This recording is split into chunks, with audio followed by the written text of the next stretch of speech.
Hai semua, kalau saya tunjuk cara nak tahu 3 produk paling laku dalam senarai jualan ini dalam masa 10 saat, nak tahu tak? Tonton video ni sampai habis, jangan lupa like, follow and share. Ramai orang buat laporan jualan satu-satu secara manual. Tapi sebenarnya Google Sheet boleh terus kira top 3 produk tertinggi secara automatik. Okey, kita akan guna satu formula powerful, nama dia sort and. Pastikan kita ada 2 kolom, iaitu kolom produk dan kolom jualan.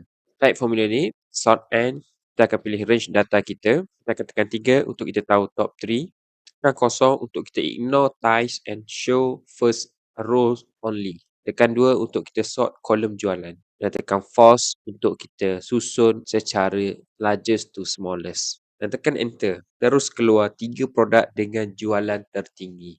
Siap tersusun ikut nilai jualan. Fungsi sort and ni suruh Google Sheet pilih top 3 baris dari senarai ikut kolom kedua iaitu jualan dan disusun dari nilai largest to smallest. Sesuai untuk siapa? Untuk peniaga online, accountant, cikgu atau sesiapa yang nak tahu produk paling laku setiap bulan.